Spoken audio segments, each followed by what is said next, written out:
Жезқазған қаласының төтенше жағдайлар басқармасы саяжайлардағы өрт қауіпсіздігі талаптарының сақталуын қадағалау және белгіленген жоспарға сай түсіндірме жұмыстарын жүргізу мақсатында кезекті рейдке шықты.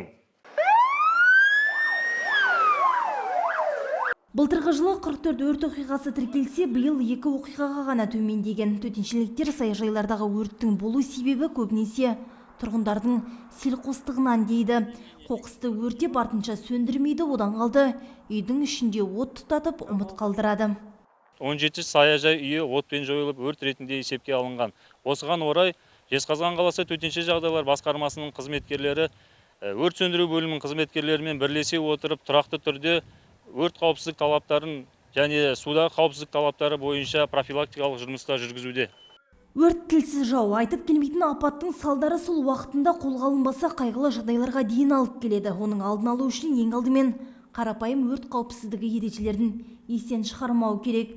Рейд барысында мамандар ақпараттық түсіндірме жұмыстарын жүргізді. Гүлім Маратқызы, Думан Оразов, Ұлытау телеарнасы.